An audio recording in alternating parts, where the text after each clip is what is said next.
The old house creaked and groaned in the still of the night.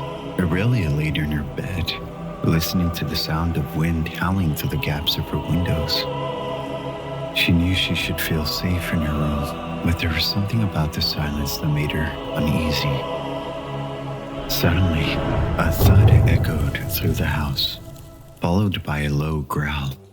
Aurelia sat up, her heart pounding in her chest. She tried to convince herself that it was just the wind or a stray animal. But she knew that something was wrong. Slowly, she crept out of bed and made her way to the door. She could hear the sound of something scratching at the wood downstairs. Her hands trembled as she reached for the doorknob, her mind racing with fear and uncertainty. As she tiptoed down the stairs, she realized that she couldn't hear anything now. The silence was even more eerie than the scratching had been. She crept along the hallway, her eyes wide and her senses on high alert. Then, she heard it again, a wet, tearing sound that made her skin crawl. She stopped in her tracks, trying to figure out where the sound was coming from.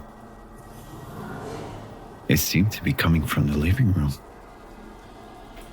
Aurelia approached the doorway, her heart racing in her chest.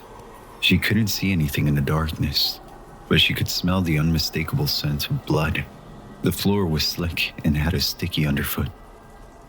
As she made her way into the room, she saw a scene that she could never have imagined in her worst nightmares. Her family laid sprawled on the floor, their bodies torn and mangled beyond recognition. Blood was everywhere, pooling around their lifeless forms. Aurelia wanted to scream, to run away and hide, but she was frozen in place. She couldn't comprehend what had happened. Who could have done this? Then, she heard the growling again, and it was closer this time. She turned to see a figure looming in the darkness, its eyes shining with an eerie glow. It was covered in blood, its jaws dripping with gore. Aurelia knew, in that moment, that she was face to face with a monster.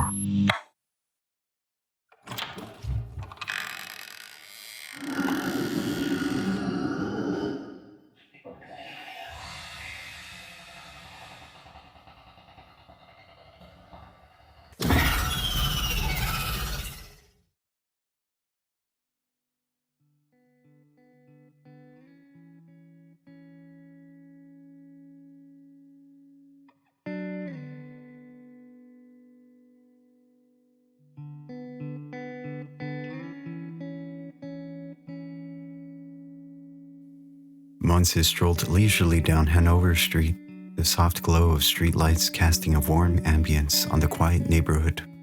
It was late at night, and she decided to take her beloved dog, Bambi, for a peaceful walk before bed. The streets were mostly deserted, and the air was filled with a gentle calmness. Nothing could go wrong. As they ambled along the dark, Bambi suddenly halted, his ears perked up, and his gaze fixated on something beyond Monse's field of view. She glanced around, unable to discern anything unusual. Assuming it was just a passing squirrel or a distant noise, she tugged gently on Bambi's leash, urging him to continue their journey. Come on, Bambi. Let's go. But to her surprise, Bambi didn't budge. He remained rooted to the spot, his attention fixated on the invisible entity only he seemed to perceive. Monse furrowed her brow and peered into the darkness, trying to make sense of Bambi's unusual behavior. What are you looking at, Bambi? She inquired, her voice laced with curiosity, and then, in the corner of her eye, she noticed a fleeting silhouette. A chill ran down her spine, and a foreboding sense of unease allowed its way into her heart. She quickened her pace, eager to distance herself from the mysterious figure. Glancing over her shoulder, Monse saw that the shadowy figure had vanished. A sigh of relief escaped her lips, but her relief was short-lived.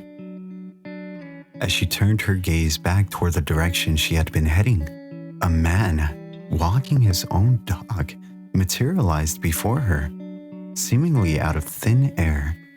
Startled, Monse stumbled back, her heart pounding in her chest. I'm sorry, The man apologized, his voice sounding strained. he tends to get worked up around strangers. Monse took a moment to steady her racing heart, inhaling deeply to regain her composure. Something didn't feel right, and her instinct screamed at her to be cautious. She mustered up a nervous laugh with a polite yet guarded response.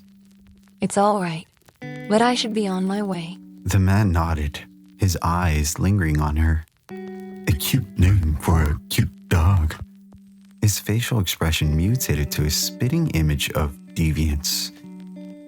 Anyways, you said you're in a rush to get back home. Sorry for the disturbance.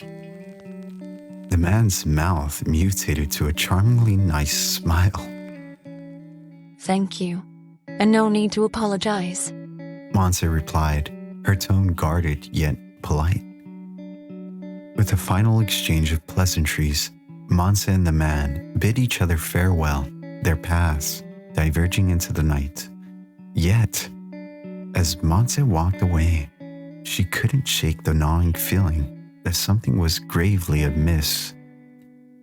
The encounter had left an unsettling impression on her, casting a shadow of unease over her thoughts. Once again, she quickened her steps, fueled by a growing sense of urgency as she yearned to reach the safety of her home. As Monse hurried along, her senses heightened by a mixture of unease and determination. She heard the anguished cries of a distressed dog pierce through the night air. Her heart, it sank as she instinctively turned, a flicker of worry crossing her face as she checked if it was Bambi.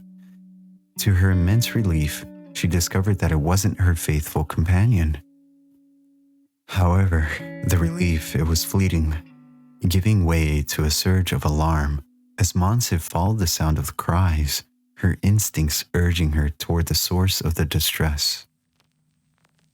The sound led her to a dimly lit spot where she found the man she encountered earlier, but his friendly demeanor had vanished, replaced by a menacing and predatory expression. Before Monse could react, he grabbed her forcefully and shoved her into the trunk of the car. Darkness enveloped her vision as the trunk lid slammed shut, leaving her world to suddenly transform into a nightmarish reality she never could have anticipated.